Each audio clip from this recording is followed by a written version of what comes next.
Good afternoon of you. आज हमारा inventory management का जो रिवीजन है वो खत्म हो जाएगा। मतलब वर्किंग कैपिटल मैनेजमेंट का जो पहला फैमिली मेंबर है इन्वेंट्री मैनेजमेंट, उसका रिवीजन आज हम खत्म कर लेंगे। पिछली क्लास में हमने ईओक्यू को लेकर डिस्कशन किया था। हमने ईओक्यू का जितना भी कॉन्सेप्चुअल या फिर उसका जितना भी एनालिसिस था वो हमने पिछली क्लास में डिस्कस किया। फिर मैंने आपको एग्जामिनेशन एमसीक्यूज करवाए ईओक्यू के ऊपर, और आज भी हमें कुछ एग्जामिनेशन क्वेश्चंस करने हैं जो कि ईओक्यू से रिलेटेड है। ध्यान रखें, हमारे एग्जामिनेशन पॉइंट ऑफ व्यू से ईओक्यू एक बहुत ज़्यादा इंपॉर्टेंट कॉन्सेप्ट है। ठीक है, तो आइए फिर बिना देरी के स्टार्ट करते हैं आज की क्लास को। पिछली क्लास तक हमने क्वेश्चन नंबर 26 तक डिस्कस कर लिया था। आज हमें क्वेश्चन नंबर 27 से आगे बढ़ना है। आइए जरा इस क्वेश्चन को रीड कर लेते हैं। क्वेश्चन नंबर 27 में लिखता है about 50 units are required every day for a machine. मतलब कोई हमें एक रॉ मटेरियल दे रखा है जिसकी हमें एक दिन की रिक्वायरमेंट दे रखी है। ध्यान रख के हमें क्या चाहिए होती है, एनुअल रिक्वायरमेंट। ये किसकी है, एक दिन की है। फिर कहता है कि fix cost of ₹50 is incurred for placing an order. मतलब हमें एक कॉस्ट पर ऑर्डर दे रखा है, कह रहा है 50 रुपए का हमारा एक ऑर्डर पर फिक्स कॉस्ट लगता है, और हमें पता भी है कॉस्ट पर ऑर्डर तो हमारा कांस्टेंट रहता है। कांस्टेंट रहने का क्या मतलब है कि वो नहीं बदलता, फिक्स रहता है।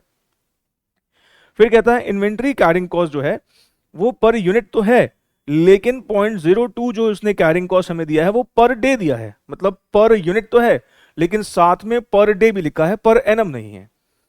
और फिर हमें यहाँ पर एक ऐसी इंफॉर्मेशन दे रखी है जिसके बारे में फिलहाल हमें नहीं पता। लीड पीरियड दे रखा है कोई 32 डेज, और हमसे यहाँ पर ईओक्यू मांगा है। पहले तो मुझे आप ये बताइए ईओक्यू निकालने के लिए हमारा क्या फॉर्मूला था। सर ईओक्यू निकालने का फॉर्मूला हमारा था square root of 2 into A into O divide by सी।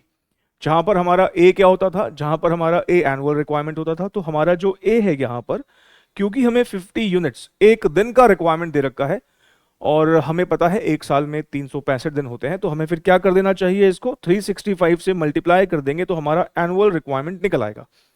जरा 50 को 365 से मल्टीप्लाई करके बताइए ये कितना आ रहा है। सर ये आ रहा है 18,250 यूनिट्स। उसके बाद फिर हमें यहाँ पर ओ दे रखा है, ओ हमारा कितना है, 50 रुपीज है। उसके बाद हमें यहाँ पर जो कैरिंग कॉस्ट चाहिए होता है वो ध्यान रखना है हमेशा, कैरिंग कॉस्ट पर यूनिट और पर एनम चाहिए होता है। यहाँ पर हमें जो कैरिंग कॉस्ट दे रखा है 0.02, ये पर यूनिट तो है लेकिन साथ में ये भी ध्यान रखें ये पर डे है, और हमें पर डे नहीं, हमें क्या चाहिए होता है, पर एनम।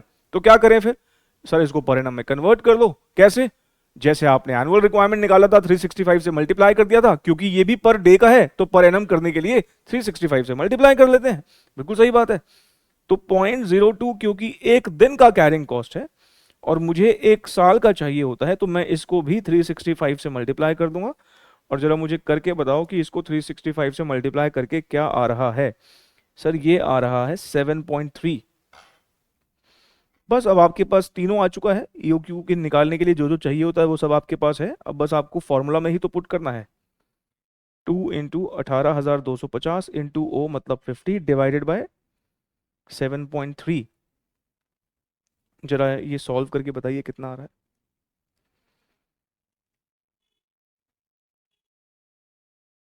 500 आ रहा है sir, 500 units. C is the answer. ठीक है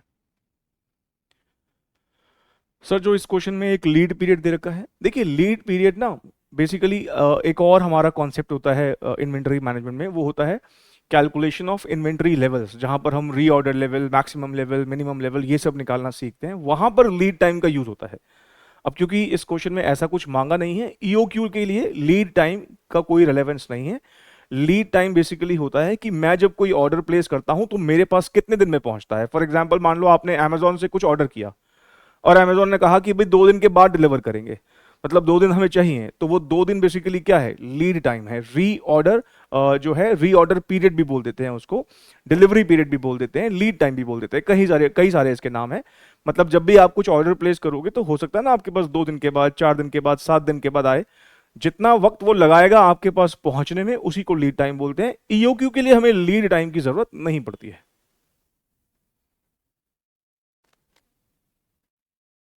नेक्स्ट क्वेश्चन जो अब हम कर रहे हैं वो है क्वेश्चन नंबर 28।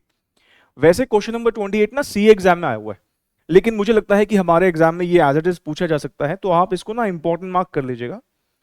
इस क्वेश्चन में हमसे डिमांड क्या किया गया है, ईओक्यू इसने हमें कंप्यूट करने के लिए बोला है। तो आइए एक बार जरा क्वेश्चन को रीड कर लेते हैं। हमें एनुअल डिमांड दे रखा है 5000 यूनिट्स का, हमें एक यूनिट का परचेज प्राइस दे रखा है 20 रुपीज, ऑर्डर कॉस्ट मतलब हमें कॉस्ट पर ऑर्डर भी गिवन है 16 रुपीज का, और फिर अगर आप देखेंगे ना हमें यहां पर कैरिंग कॉस्ट का एक परसेंटेज सीधे सीधे ना देकर इसने कैरिंग कॉस्ट को हमें बाइफरकेट करके बताया है। आपको याद होगा मैंने आपको कैरिंग कॉस्ट के कई सारे एग्जांपल लिखवाए थे, जैसे कि यहां पर देखिए स्टोरेज कॉस्ट किसका एग्जांपल था, कैरिंग कॉस्ट का ही। इंटरेस्ट कॉस्ट या अपॉर्चुनिटी कॉस्ट वो भी कैरिंग कॉस्ट का एग्जांपल था। ऐसे ही ऑब्जर्वेशंस का भी कोई जो कॉस्ट जो होता था वो भी कैरिंग कॉस्ट के मैंने एग्जांपल्स में आपको लिखवाया था। तो आप देखिए ये अलग अलग परसेंटेजेस इसने मुझे दे रखी है।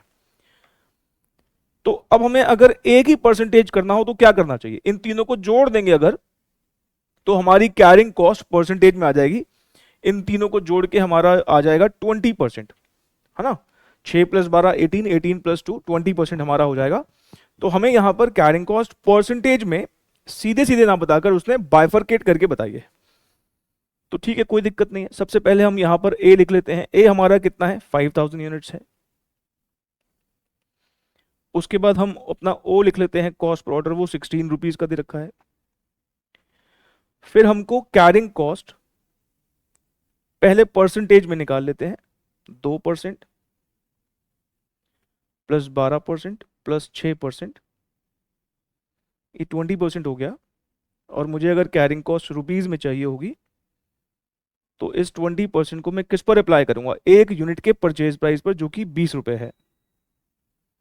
तो हमारा carrying cost per unit per annum 4 रुपए का आ जाएगा। अब आप इसको ईओक्यू के फॉर्मूला में पुट कर लीजिए।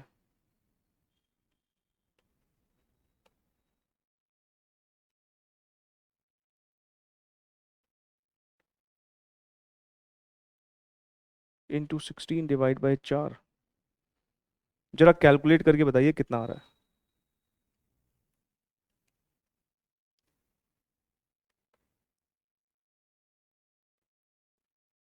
To 100 units.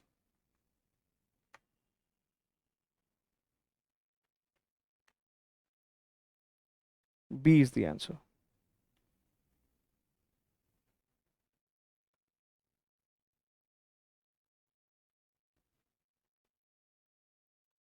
Question number 29। देखिए क्वेश्चन नंबर 29 जो क्वेश्चन है ना, इस तरह का क्वेश्चन एग्जाम में कई बार आ चुका है, मतलब एग्जामिनर का एक काफी फेवरेट क्वेश्चन है। तो इसको अपनी हिट लिस्ट पे रखिएगा। आइए पहले देख लेते हैं कि हमें इस क्वेश्चन में गिवन क्या क्या है। देखिए सबसे पहले इसने हमें जो बताया है, टोटल कैरिंग कॉस्ट बताई है, फिर पर यूनिट कैरिंग कॉस्ट बताई है, और फिर उसके बाद हमें एक कॉस्ट पर ऑर्डर बताया है। मतलब जो ये तीन चीजें बताई हैं, 15,000, 10 रुपए और 150 रुपए, ये किस ऑर्डर में है। सबसे पहले क्या बोल रहा है, कह रहा है टोटल कैरिंग कॉस्ट। पहले जो दे रखा है पहले वो लिख लेते हैं। उसने हमको टोटल कैरिंग कॉस्ट कितने रुपए बताया है, 15,000 रुपए बताया है। फिर उसने हमें कैरिंग कॉस्ट पर यूनिट बताई है, कैरिंग कॉस्ट पर यूनिट बताई है, वो कितने रुपए बताई है, 10 रुपए बताई है। उसके बाद फिर हमें कॉस्ट पर ऑर्डर भी बता दिया उसने, और वो कितने रुपए बताया है, 150 रुपए बताया है। और हमसे डिमांड किस चीज की करी है, डिमांड इसने हमसे ईओक्यू की करी है। मतलब हमें ईओक्यू यहां पर कंप्यूट करने के लिए बोला गया है।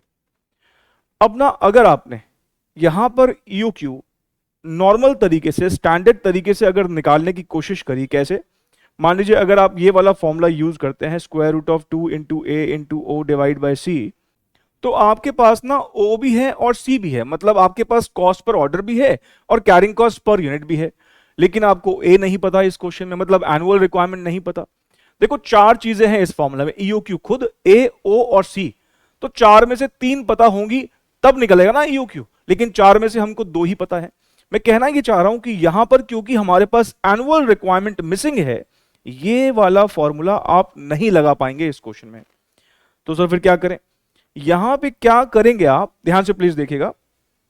हमें ना इस क्वेश्चन में टोटल कैरिंग कॉस्ट पता है, और कैरिंग कॉस्ट का तो मैंने आपको फॉर्मूला एक्सप्लेन किया ही था। बताइए जी हमारी टोटल कैरिंग कॉस्ट कैसे कंप्यूट होती है। Sir total carrying cost compute करने का फॉर्मूला आपने बताया था, average stock held multiplied by carrying cost per unit per annum, है ना, ऐसे ही होता ना। अच्छा अब ये बताइए कि कैरिंग कॉस्ट हमें कितनी पता है? सर टोटल कैरिंग कॉस्ट हमको 15,000 पता है। एवरेज स्टॉक हेल्ड का फॉर्मूला क्या होता है? सर एवरेज स्टॉक हेल्ड का फॉर्मूला होता है order size by 2, order size by 2। और आप मुझे बताइए ईओक्यू क्या होता है? सर ईओक्यू भी तो ऑर्डर साइज ही है। नहीं, ईओक्यू भी ऑर्डर साइज है। और एक समझदार इंसान मुझे बताइए अगर उसके ऊपर छोड़ा जाए तो अपने हिसाब से कुछ भी ऑर्डर कर ले तो वो क्या ऑर्डर पसंद करेगा करना? सर वो ईओक्यू ही ऑर्डर करेगा जहां पर कॉस्ट मिनिमम आएगी। क्योंकि हमारा फॉर्मूला होता है एवरेज स्टॉक हेल्ड का ऑर्डर साइज बाय 2, तो हम यहां पर ये एज्यूम नहीं कर सकते कि हम ईओक्यू ही तो ऑर्डर कर रहे होंगे। ऑर्डर साइज बाय 2, ईओक्यू भी तो ऑर्डर साइज ही होता है ना। अगर क्वेश्चन में ये नहीं लिखा कि हम क्या ऑर्डर कर रहे होंगे, बहुत ऑब्वियस सी बात है एक समझदार इंसान के ऊपर अगर छोड़ा जाएगा तो वो वही ऑर्डर करेगा ना जहां पर कॉस्ट मिनिमम है। तो हम ये एज्यूम कर सकते हैं कि हम ऑर्डर साइज जो अभी प्लेस कर रहे होंगे वो ईओक्यू ही होगा। और अब आपके पास क्या, अब तो सब कुछ है ही। Carrying cost per unit per annum आपको 10 रुपए पता ही है। तो अब आप ईओक्यू निकाल लीजिए, 15,000 इंटू 2 डिवाइड बाई 10, बताइए जरा कितना आता है? सर ये 3,000 आ रहा है, 3,000 यूनिट्स। तो सही आंसर हो जाएगा B. B is the correct answer.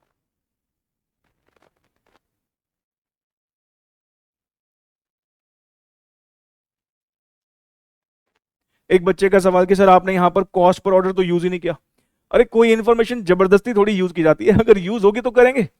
अब कई बार एग्जामिनर आपको इंफॉर्मेशन देता ही इसलिए ताकि आप भटक जाओ, आप मुद्दे की बात को छोड़कर कहीं और फंस जाओ। ये ओ दे रखा है तभी बच्चा फिर क्या करेगा, ये ईओक्यू वाला फॉर्मूला लगाने की कोशिश करेगा जो कि यहां पे लगेगा ही नहीं। तो कॉस्ट पर ऑर्डर का यहां पर हमें कुछ भी नहीं करना, इग्नोर करने वाली इंफॉर्मेशन है।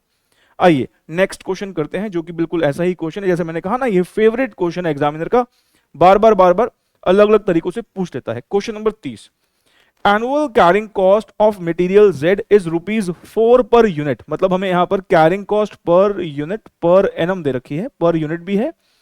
देखो ये एनुअल लिखा है इसका मतलब पर एनम है, और ये पर यूनिट भी लिख दिया तो उसका मतलब carrying cost per unit per annum 4 रुपए दे रखा है। फिर हमें टोटल कैरिंग कॉस्ट दे रखी है, टोटल कैरिंग कॉस्ट हमें दे रखी है 12,000 रुपए। और फिर से इसने हमसे क्या मांगा है, ईओक्यू मांगा है। तो फिर हमें क्या करना है, वही काम जो भी किया था। कैरिंग कॉस्ट का हमारा फॉर्मूला क्या होता है? सर कैरिंग कॉस्ट का फॉर्मूला होता है average stock held multiplied by carrying cost per unit per annum. हमें टोटल कैरिंग कॉस्ट पता है 12,000 रुपए है। एवरेज स्टॉक हेल्ड का फॉर्मूला होता है ऑर्डर साइज बाय 2, और हम ये मान के चल रहे हैं कि हमारा ऑर्डर साइज ईओक्यू ही होगा। तो EOQ by 2 into carrying cost per unit per annum 4 रुपए है। तो अब आप इसकी मदद से ईओक्यू निकाल सकते हो।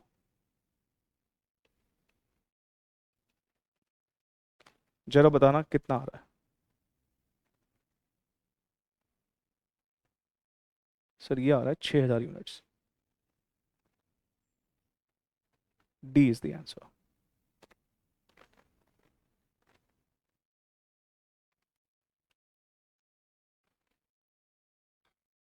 अगला हम जो क्वेश्चन सॉल्व कर रहे हैं, क्वेश्चन नंबर 31, एक काफी अच्छा क्वेश्चन है। और इस क्वेश्चन में हमें ईओक्यू दे रखा है 200 यूनिट्स, फिर हमें कॉस्ट पर ऑर्डर भी पता है 20 रुपए का, और फिर हमें टोटल परचेजेस मतलब हमें एनुअल रिक्वायरमेंट भी इस क्वेश्चन में दे रखा है। और हमसे कंप्यूट क्या करने के लिए बोला है, carrying cost per unit compute करने के लिए बोला है। देखिए अगर हम अपने अब इस ईओक्यू को फॉर्मूला को देखते हैं, जो हमारा ईओक्यू का फॉर्मूला होता है, मैंने आपसे अभी अभी कहा था कि भाई देखो इस फॉर्मूला में ना 4 चीजें हैं। एक तो ईओक्यू खुद है, ए है, ओ है और सी है। 4 में से कोई भी 3 चीजें हमको बता दो, चौथी चीज हम निकाल देंगे। यहां पर 4 में से 3 चीजें पता है हमें, एक ईओक्यू पता है, ए भी पता है और ओ भी पता है, और चाहिए क्या, सी चाहिए। तो आइए जब वो चारों में से 3 को पुट करते हैं और चौथी चीज हम अपनी कंप्यूट कर लेते हैं। हमें ईओक्यू पता है 200 यूनिट्स है, 2 इंटू ए भी हमको पता है 4,000 यूनिट्स है, ओ हमारा यहां पर 20 है, और ये कैरिंग कॉस्ट पर यूनिट हमको यहां पर निकालना है। अब ना इस तरह के जो ये अब आप देखोगे तो मैथ्स का काम है, अब यहां पर इन्वेंटरी मैनेजमेंट का काम नहीं है। और आपको पता है इसको सॉल्व करने के लिए अगर आपको थोड़ी सी स्कूल लेवल की बेसिक मैथ्स याद हो, तो अब हमें क्या करना है, इस छतरी को हटाने के लिए हमें दोनों साइड स्क्वायरिंग करनी पड़ेगी। अगर हम, याद है आपको स्कूल में करते थे squaring both sides we get, जब मैं स्क्वायरिंग कर दूंगा तो स्क्वायर और स्क्वायर रूट आपस में कट जाएगा और उसके बाद फिर हम इसको सॉल्व कर पाएंगे।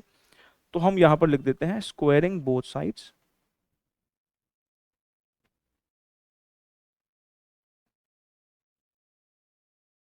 वी गेट 200 का square 2 into 4000 into 20 upon C का स्क्वायर, और आपको जो पता ही होगा ये स्क्वायर और ये स्क्वायर रूट आपस में कट जाएगा। तो 200 का स्क्वायर का क्या मतलब हुआ, 200 इंटू 200, और यहां से हमारी ये छतरी हट जाएगी, मतलब स्क्वायर रूट हट जाएगा। और अगर अब हम इसको सॉल्व करें,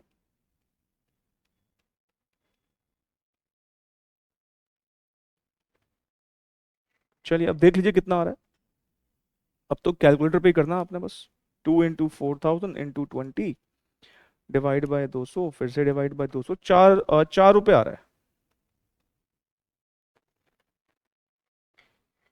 तो अगर हमारा कैरिंग कॉस्ट 4 रुपए आ रहा है, ऑप्शन में देखिए है, हाँ जी है, A is the answer.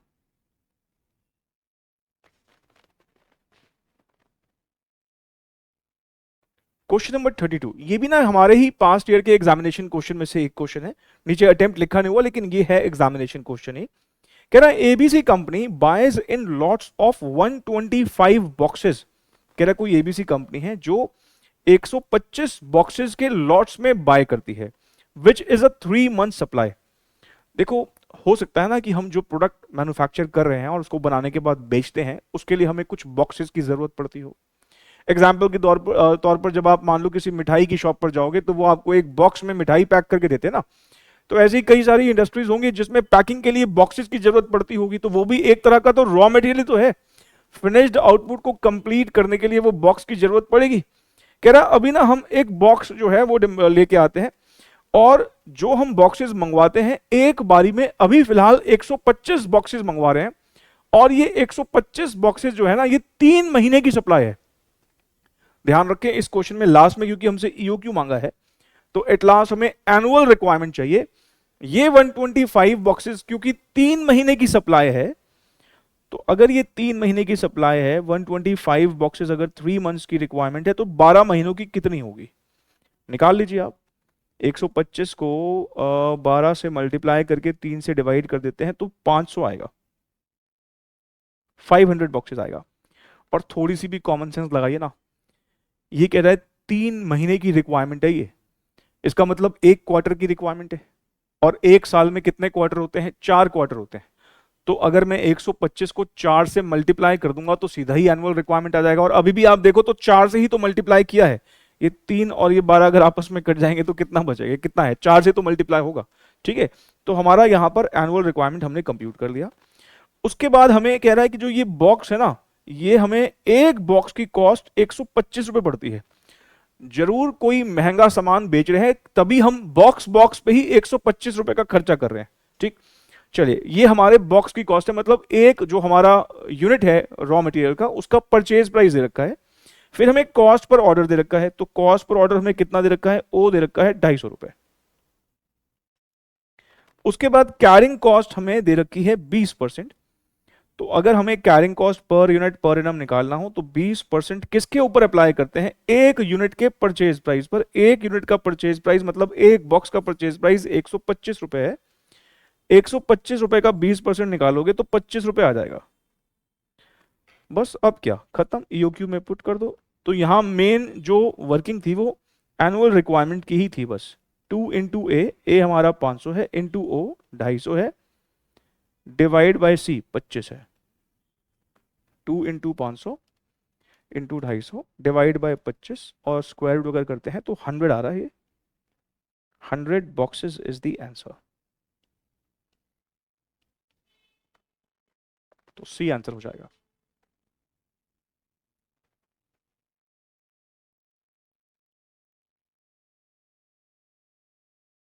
Question number 33, question number 33 जो है वो जून 2023 का क्वेश्चन है। कहता है quarterly consumption of material 2000 KG है, cost of placing an order 50 rupees है, कॉस्ट पर यूनिट दे रखा है 40 रुपीज, और storage and other carrying cost, मतलब आपको यहाँ पर स्टोरेज कॉस्ट मतलब अदर कैरिंग कॉस्ट, मतलब कैरिंग कॉस्ट का परसेंटेज दे रखा है 8%। और हमें यहाँ पर दो चीजें निकालने के लिए बोला है, एक तो ईओक्यू और दूसरा नंबर ऑफ ऑर्डर्स। लेकिन ध्यान से पढ़िएगा पूरा, number of orders to be placed per quarter. एक क्वार्टर के ऑर्डर्स पूछे हैं उसने, पूरे साल के ऑर्डर्स नहीं पूछे हैं। तो सबसे पहले हम ईओक्यू निकाल लेते हैं। भाई ईओक्यू निकालने के लिए हमें एनुअल रिक्वायरमेंट तो चाहिए ही होगा ना, ईओक्यू निकालने के लिए एनुअल रिक्वायरमेंट चाहिए होगा। तो 2000 केजी जो है उसको हम मल्टीप्लाई कर देंगे, क्योंकि ये क्वार्टरली कंजम्पशन है, क्वार्टरली कंजम्पशन है। 2000 केजी क्योंकि एक क्वार्टर की कंजम्पशन है, और साल में कितने क्वार्टर होते हैं, 4 क्वार्टर होते हैं। तो 4 से ऑफकोर्स मल्टीप्लाई कर देंगे। कई बच्चे ना यहां पर बेवकूफी कर जाते हैं, वो 3 से मल्टीप्लाई कर देते हैं। ध्यान रखें, एक क्वार्टर के अंदर 3 महीने होते हैं, लेकिन एक साल में तो 4 क्वार्टर होते हैं ना, साल में 3-3 महीने के 4 क्वार्टर होते हैं, हालांकि एक क्वार्टर के अंदर 3 मंथ्स होते हैं। तो यहां पर हमें इस बात का ध्यान रखना है, गलती से भी कहीं 3 से मल्टीप्लाई मत कर दीजिएगा। तो हमारा ये जो है 8000 केजी आ जाएगा। और आप ऐसा भी सोच सकते हैं कि जो 2000 केजी है ये 3 मंथ्स का है, तो 12 मंथ्स का कितना हमारा कंजम्पशन होगा। उसके बाद हमको ओ पता है, ओ कितना है हमारा 50 रुपीज। उसके बाद सी हमें पता है, सी जो है वो 8% लेंगे हम किसका, एक यूनिट का परचेज प्राइस 40 रुपए। तो 40 रुपए का 8% होता है 3.2। तो हमारा ईओक्यू निकल आएगा। ईओक्यू हमारा कितना आ जाएगा, 2 into 8000 into 50 divide by 3.2।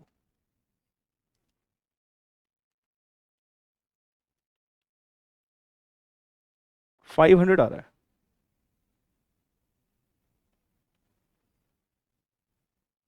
500 KGs आ रहा है, ठीक है ना।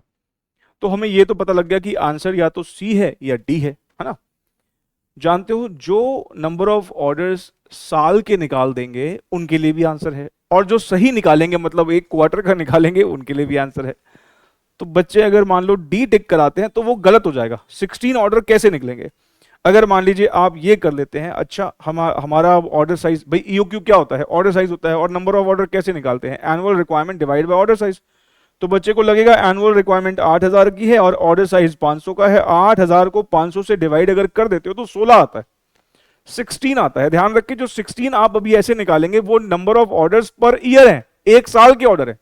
उसने हमसे एक साल के ऑर्डर मांगे ही नहीं है, इसने हमसे पर क्वार्टर ऑर्डर मांगे हैं। तो जो बच्चा 16 निकाल के आ जाएगा, और जो जल्दबाजी मचाते हैं वो बच्चे फटाफट डी टिक कराएंगे, और फिर जब बाद में गलत होगा, पता नहीं पेपर तो अच्छा हुआ था, पता नहीं कैसे हो गया सब। पेपर तो अच्छा पेपर अच्छा, एक्चुअली एग्जामिनर जो है ना बेवकूफ बनाने के लिए कई तरीके अपनाता है, जिसमें से एक तरीका ये भी है। वो कई बार क्वेश्चन में एक छोटा सा उसमें एक ट्वीक करेगा, तो छोटा सा चेंज करेगा, और बच्चा उस चेंज को देख नहीं पाता, और जो वो सोच रहा है उसके हिसाब से भी एक आंसर दे रखा होता है। तो इस बात का हमें ध्यान रखना है, ठीक। तो अब हमें क्या करना चाहिए, हमें अब नंबर ऑफ ऑर्डर निकालने के लिए क्या करना चाहिए। देखिए, नंबर ऑफ ऑर्डर्स निकालने के लिए, क्योंकि हमें एक क्वार्टर के ऑर्डर चाहिए, जब आप न्यूमरेटर में एनुअल रिक्वायरमेंट को ऑर्डर साइज से डिवाइड करते हो तो एक साल के ऑर्डर आते हैं। और मैं अगर यही एनुअल रिक्वायरमेंट की जगह क्वार्टरली रिक्वायरमेंट को ऊपर रखूं तो क्वार्टर के ऑर्डर आएंगे। मतलब मैं क्या कहना चाह रहा हूं, मैं अगर फॉर्मूला को थोड़ा सा बदल दूं, एनुअल रिक्वायरमेंट की जगह अगर मैं क्वार्टरली रिक्वायरमेंट रखूं और फिर उसको ऑर्डर साइज से डिवाइड कर दूं, क्वार्टरली रिक्वायरमेंट हमारी 2000 केजी हमें दे ही रखी थी, उसको 500 से डिवाइड कर दूं तो 4 ऑर्डर आते हैं। तो हमारा आंसर क्या हो जाएगा, 500 केजी ईओक्यू और 4 orders. C is the answer. अब देख लो, ये एग्जामिनेशन क्वेश्चन है, ठीक है। लेकिन मुझे एक और बात बतानी है। देखो, number of orders in a quarter निकालने का एक तरीका तो ये वाला हो गया। अब एक तरीका मैं आपको और बता रहा हूं। आप नॉर्मल तरीके से जैसे नंबर ऑफ ऑर्डर्स निकालते हो पहले वैसे निकाल लो। नॉर्मल तरीके से नंबर ऑफ ऑर्डर्स कैसे निकालते हो, आप पूरे साल के निकालते हो ना। तो मैं यहां पर और करके लिख रहा हूं, number of orders in a year. Annual requirement divided by order size, 8,000 को जब आप डिवाइड करोगे 500 से तो 16 ऑर्डर्स आएंगे। तो अगर ये साल के ऑर्डर हैं और मुझे क्वार्टर की चाहिए, तो मुझे क्या करना चाहिए? 16 ऑर्डर्स जो हैं वो 12 मंथ्स के हैं। मुझे एक क्वार्टर, ध्यान रखें क्वार्टर में 3 महीने होते हैं, 4 से मल्टीप्लाई मत कर दीजिएगा। अगर 16 ऑर्डर 12 महीने के हैं तो 3 महीने के ऑर्डर कितने होंगे? आप कर लीजिए ऐसे, तो 4 ही ऑर्डर आएगा। और आप ये भी कह सकते हैं क्योंकि पूरे साल भर में 4 क्वार्टर होते हैं, मुझे एक ही क्वार्टर चाहिए, है ना। 16 मतलब 4 क्वार्टर के ऑर्डर हैं। 16 क्या है, 16 क्या है, 4। एक साल बोलो या 4 क्वार्टर बोलो, एक ही बात है ना। तो 16 ऑर्डर्स, क्योंकि 4 क्वार्टर्स के ऑर्डर हैं, मुझे एक ही क्वार्टर का चाहिए, तो 4 से डिवाइड कर दो। और अभी भी आपने 4 से ही तो डिवाइड किया है, आप देख लीजिए ये क्या है, 4 से ही तो डिवाइड किया है। तो एक ऑल्टरनेटिव ये भी है। ठीक है, आपका जैसे एग्जाम में दिमाग क्लिक करे उसके अकॉर्डिंगली सॉल्व कर देना।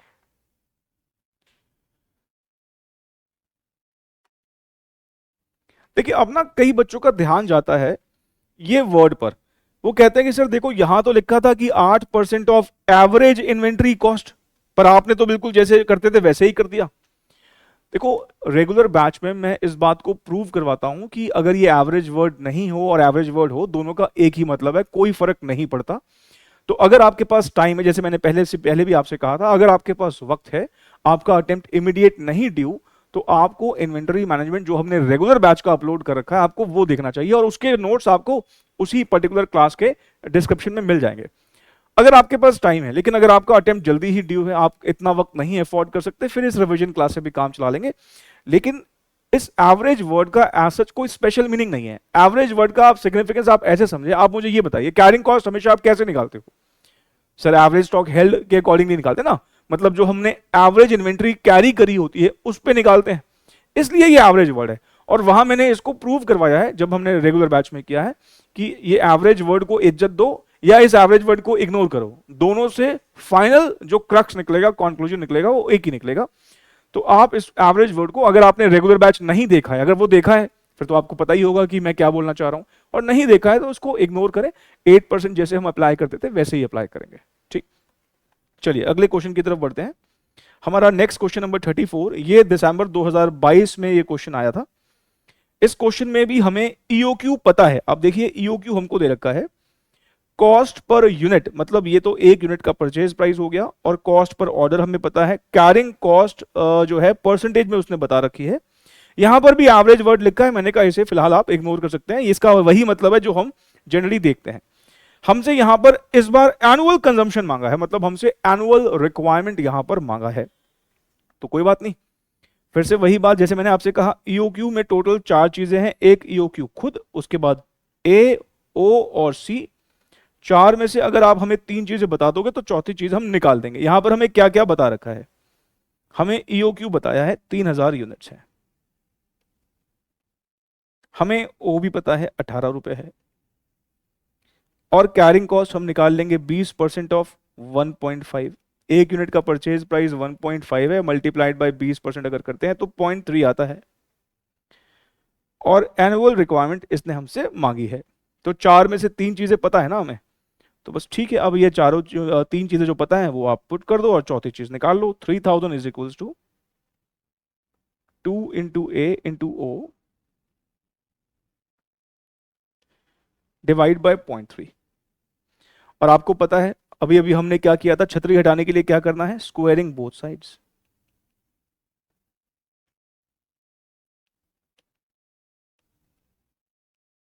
वी गेट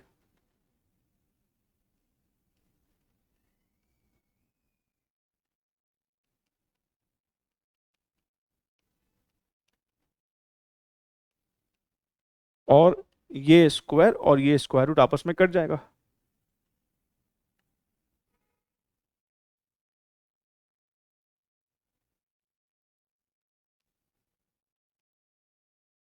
36a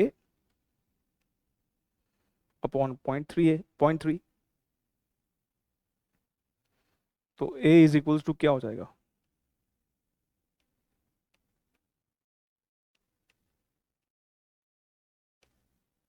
चलिए बताइए।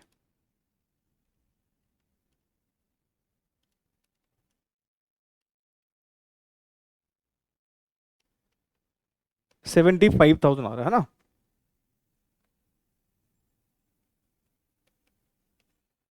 तो हमारे ऑप्शंस में 75,000 है।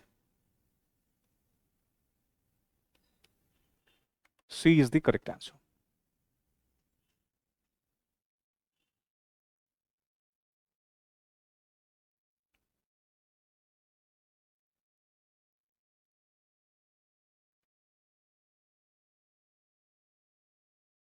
नेक्स्ट क्वेश्चन जो हम करेंगे वो दिसंबर 2019 का क्वेश्चन है।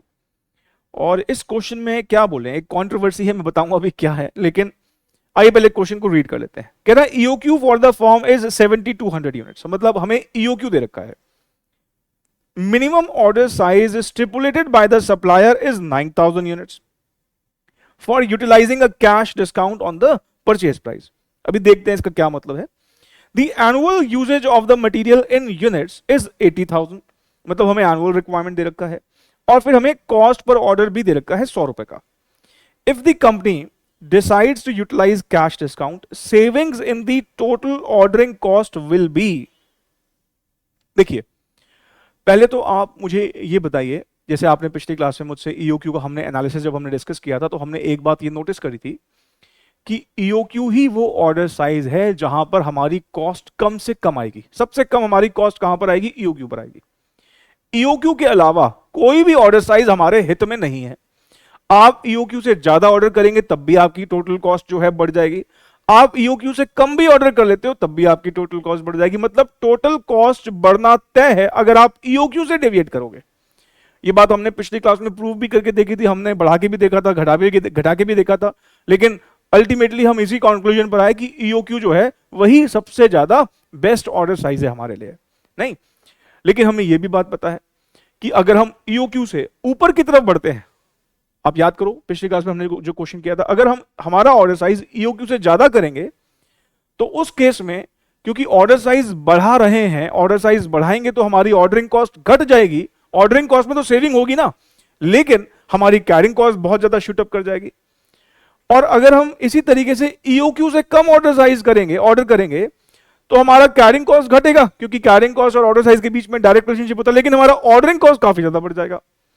तो अगर नेट नेट देखोगे तो नुकसान ही होगा ईओक्यू से डेविएट करने पर। यह बात हमने पिछली क्लास में प्रूव भी करी थी। अब इस क्वेश्चन को देखिए, हमारा ऑर्डर साइज कितना है, मतलब हमारा ईओक्यू क्या है? 7200 यूनिट्स। लेकिन जो सप्लायर है वो कह रहा है भाई तुम्हें 9000 ऑर्डर करना पड़ेगा, मतलब ईओक्यू से क्वांटिटी बढ़ाने के लिए बोल रहा है। यह बात तो बिल्कुल तय है कि ये हमारे हित में नहीं है, हमारे इंटरेस्ट में नहीं है। लेकिन ऑर्डर साइज बढ़ाने से हमारी ऑर्डरिंग कॉस्ट में तो गिरावट आएगी, पक्का आएगी, लेकिन कैरिंग कॉस्ट बहुत ज्यादा बढ़ जाएगी, जिससे हमारी टोटल कॉस्ट जो है हमारे अगेंस्ट चली जाएगी, मतलब टोटल कॉस्ट हमारी बढ़ी जाएगी। लेकिन फिलहाल टोटल कॉस्ट की यहां पर बात ही नहीं हो रही है। इसने मुझसे क्या मांगा है? अगर आप इस क्वेश्चन को रीड करें तो इसने मुझसे savings in total ordering cost मांगा है। Savings in total ordering cost मांगा है। सर ये इसका क्या मतलब है? मैं अभी एक्सप्लेन कर रहा हूं, पर फिलहाल savings in total ordering cost निकाला। कैसे निकालोगे सेविंग? भाई ऑर्डरिंग कॉस्ट तो हमारी गिरेगी ना, ये तो तय है। ऑर्डरिंग कॉस्ट तो गिरेगी, क्यों? क्योंकि हमारा जो ऑर्डर साइज और ऑर्डरिंग कॉस्ट के बीच में इनवर्स रिलेशनशिप होता है। अभी हम ईओक्यू ऑर्डर कर रहे होंगे, मतलब 7200, सामने वाले ने कहा कि तुम्हें 9000 ऑर्डर करना पड़ेगा। अब मैं एक बारी में ज्यादा मंगवाऊंगा तो ऑर्डरिंग कॉस्ट तो गिरेगी ना, कैरिंग कॉस्ट भले ही बहुत ज्यादा बढ़ जाएगी, लेकिन ऑर्डरिंग कॉस्ट गिरेगी। वही पूछ रहा है कि ऑर्डरिंग कॉस्ट की सेविंग बता दो। इस लाइन को जो मैंने अभी अंडरलाइन किया है इसको भी मैं भी एक्सप्लेन करता हूं। फिलहाल पहले हम ऑर्डरिंग कॉस्ट की यहां पर सेविंग कंप्यूट कर लेते हैं। चलिए पहले मुझे यह बताइए ऑर्डरिंग कॉस्ट का फॉर्मूला क्या होता है? Sir number of orders into cost per order. पहले हम ऑर्डरिंग कॉस्ट निकाल लेते हैं eight EOQ, that is 7200 units.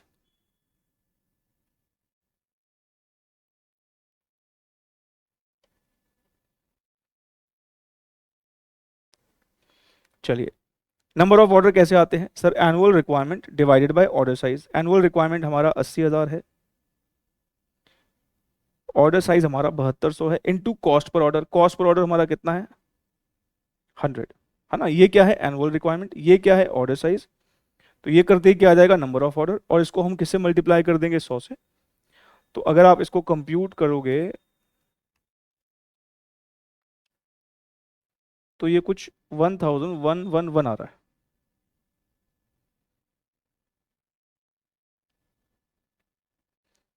अब आप ऑर्डरिंग कॉस्ट निकालिए 9000 यूनिट्स पर,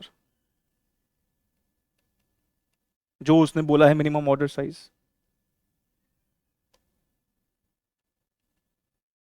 80,000 हमारी एनुअल रिक्वायरमेंट है, 9,000 का हमारा ऑर्डर साइज है, इनटू कॉस्ट पर ऑर्डर।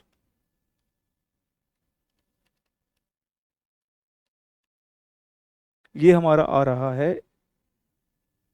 888.88 है, तो 889 कर देते हैं। तो हमारी सेविंग्स तो हुई, कितने की सेविंग हुई सर, 1111 की कॉस्ट घटकर 889 रह गई। तो बताओ कितने से कॉस्ट गिर गई हमारी। सर कॉस्ट हमारी 222 रुपए से सेव हो गई। सेविंग्स इन ऑर्डरिंग कॉस्ट कितना है, 222 रुपए। अब आप कहोगे कि सर 222 रुपए तो ऑप्शन में है ही नहीं। हाँ 222 रुपए ऑप्शन में नहीं है, लेकिन आंसर सही 222 ही है। ये क्वेश्चन एग्जाम में गलत पूछा गया था। आप देखिए, ये रही वो गाइडलाइन, दिसंबर 2019 की गाइडलाइन है ये, ठीक है। दिसंबर 2019 में क्वेश्चन नंबर 47 का नीचे नोट दिया इंस्टीट्यूट ने गाइडलाइंस में, गाइडलाइंस में नोट दे रखा है, none of the option is correct. The correct answer is 222.22। हमने यहां पर राउंड ऑफ किया तो इसलिए हमारा क्या आया है 222 आया है, लेकिन उसने राउंड ऑफ अगर नहीं करे तो 222.22। मतलब गाइडलाइन में इंस्टीट्यूट ने लिखा भी ये आंसर जो है उसमें कोई भी ऑप्शन करेक्ट नहीं है, करेक्ट ऑप्शन कितना है 222.22 है। अब हमारा इंस्टीट्यूट क्या करता है, कई बार होता है गलत क्वेश्चन बहुत बार आ चुके हैं, अगर गलत क्वेश्चन आते हैं तो इंस्टीट्यूट बोल देता है नीचे, क्योंकि देखो किसी इंसान ने बनाया है 100 क्वेश्चंस रेडी करने, हो सकती है हो जाती है गड़बड़, कोई बात नहीं, लेकिन उसमें ना बच्चे का बड़ा नुकसान हो जाता है। अब बच्चे का नुकसान कैसे होता है, कई बार ऐसा हुआ है बहुत सिंपल क्वेश्चन आया, बहुत ही सिंपल क्वेश्चन आया, 4 ऑप्शन में था ही नहीं उसका आंसर। अब बच्चे को तो लगेगा ना यार मैं तो इतने बढ़िया से ये कॉन्सेप्ट करके आया हूं, मैं निकाल क्यों नहीं पा रहा हूं। जहां उसको सिर्फ उस क्वेश्चन पर कुछ सेकंड्स देने थे, उस क्वेश्चन पर बच्चा 10-15 मिनट खर्च कर देता है, बार बार रिकैलकुलेट करके, अच्छा ये नहीं तो ऐसे करके देख लेता हूं, वैसे करके देख लेता हूं, अरे आंसर आएगा ही नहीं जब उसमें है ही नहीं सही आंसर। आएगा ही नहीं आंसर। अब वहां बच्चा जो है थोड़ी बहुत ऑफकोर्स एक फ्रस्ट्रेशन तो होगी, मैं जो टॉपिक इतने बढ़िया से करके आया और क्वेश्चन आसान भी आ गया पर मेरा आंसर नहीं आ रहा, और बाद में इंस्टीट्यूट गाइडलाइन में लिख देता है कि चलो कोई बात नहीं, जो ये गलती हुई है इसका नंबर तुम्हें दे दिया जाएगा। अरे नहीं चाहिए तुम्हारा नंबर, तुम मुझे 1 नंबर दोगे, मानो तुमने गलत अगर क्वेश्चन बनाया है तो मुझे उसका 1 नंबर का बेनिफिट दे दोगे, पर मैंने तो उस पर्टिकुलर क्वेश्चन पर जहां पर सिर्फ 1 मिनट खर्च होना था मैंने तो 15 मिनट खर्च कर दिए, मेरा काफी वक्त बर्बाद हो गया जो दूसरे क्वेश्चंस में लग सकता था। तो इसमें बच्चे का नुकसान ज्यादा हो जाता है। तभी मैं बार बार बोलता हूं एग्जाम में किसी भी क्वेश्चन के साथ आपको इमोशनली अटैच नहीं होना है। अगर आप उस पर एक अलॉटेड टाइम दे चुके हैं, आपसे लग रहा है कि अभी भी नहीं सॉल्व हो रहा है, इग्नोर इट, चलो आगे। एक ही नंबर का तो स्टेक है, और क्या पता क्वेश्चन सही में गलत ही हो, गलत होगा तो वैसे ही नंबर मिल जाएगा अगर हम अटेम्प्ट करें या ना करें, ऐसा इंस्टीट्यूट लिखता है कि तुमने अगर नहीं भी कर रखा है तो उस क्वेश्चन की टेक केयर कर लेता है एग्जाम इंस्टीट्यूट। लेकिन आपको किसी भी ऐसे क्वेश्चन के साथ जो आपको लगता है कि मैंने अपने तरफ से पूरा ट्राई कर लिया है फिर भी नहीं आ रहा, इग्नोर इट, ठीक है। तो आप इसके नीचे लिख लीजिए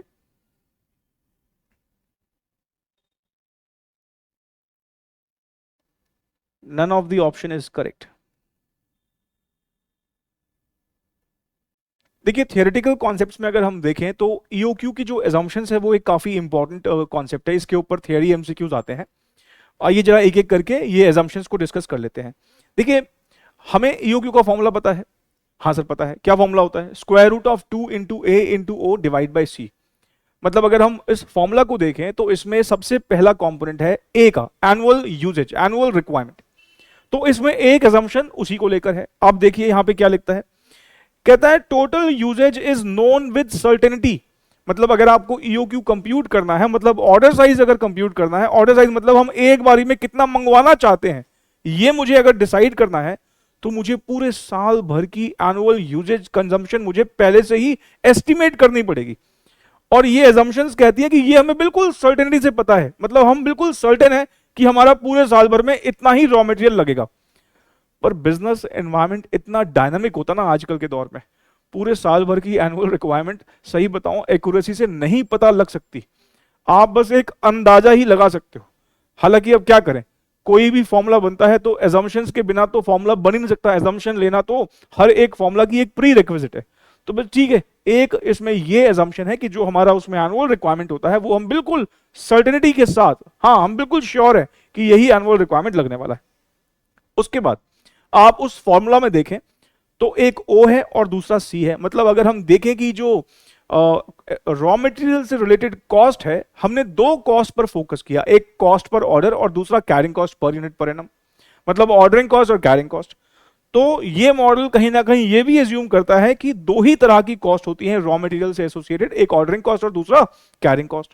और हमने ये भी देखा था, ये भी हमने पीछे बात करी थी कि हम क्या एज्यूम करते हैं कि हमारा कॉस्ट पर ऑर्डर हमेशा ही कांस्टेंट रहने वाला है। कॉस्ट पर ऑर्डर कांस्टेंट रहने का मतलब हमारे फ्रेट वगैरह नहीं बढ़ेंगे, पर ऐसा प्रैक्टिकली नहीं होता, फ्रेट बढ़ते घटते रहते हैं। ऑयल के दाम अगर बढ़ेंगे क्योंकि जो भी कैरियर होगा ना, मान लो कोई ट्रक वगैरह है, अगर डीजल के दाम बढ़ेंगे तो उनका ऑफ कोर्स कोरियर चार्जेस बढ़ जाते हैं, तो नहीं होता कांस्टेंट। पर मैंने कहा ना एजम्पशन के बिना तो फॉर्मूला बनेगा भी नहीं। तो कॉस्ट पर ऑर्डर कांस्टेंट होगा, कैरिंग कॉस्ट भी हमारी क्या रहने वाली है, फिक्स, मतलब जो भी हमें कैरिंग कॉस्ट का परसेंटेज दे रखा होता है हम मान के चलते हैं through out the year same रहेगा। मतलब इसका क्या मतलब है कि जो हम बैंकों से लोन लेकर हमने रॉ मटेरियल में पैसा इन्वेस्ट किया है, बैंक अपना इंटरेस्ट रेट नहीं बढ़ाएगा। इसका और क्या मतलब है कि इंश्योरेंस कंपनी अपना प्रीमियम नहीं बढ़ाएंगी, जिसको हमने स्टोर कीपर रखा हुआ है स्टोरेज के लिए, वो अपनी सैलरी बढ़ाने के लिए नहीं बोलेगा, यही तो मान रहे हैं हम। तो कैरिंग कॉस्ट कहता है फिक्स है। उसके बाद एक और assumption, no time gap between placing an order and receiving supply. हमने ये भी बात देखी थी कि एवरेज स्टॉक हेल्ड निकालते वक्त हम क्या कह रहे थे कि हम जब तक हमारा ऑर्डर साइज जीरो नहीं होता तब तक हमारा ऑर्डर नेक्स्ट प्लेस नहीं होगा। अब क्योंकि हम जीरो होने का वेट कर रहे हैं, इसलिए हम ये एजम्पशन लेनी पड़ रही है कि जीरो होगी, और जैसे ही हम जीरो हो गई हमने ऑर्डर प्लेस किया, सामने हमारा ऑर्डर साइज प्रकट हो गया। मतलब हमारा क्वांटिटी जैसे ही जीरो हो गया और हमने ऑर्डर प्लेस किया, और ऑर्डर प्लेस करते देखते अरे सामने ऑर्डर खड़ा हुआ है। मतलब there is no time gap between placing an order and receiving supply. हमने फोन लगाया और फोन रखते ही सामने खड़ा है ऑर्डर साइज हमारा, जो कि ये भी एक जो देखा जाए कोई ठीक एजम्पशन तो नहीं है ऑफ कोर्स, मतलब वैलिड एजम्पशन नहीं लगती है, बट ठीक है, अब ये एजम्पशंस है जो आपको दिमाग में रखनी है। ये 5 एजम्पशंस जो है आप दिमाग में रखेंगे, इसके बेसिस पर अब कैसे एमसीक्यू बनते हैं आइए वो भी देख लेते हैं।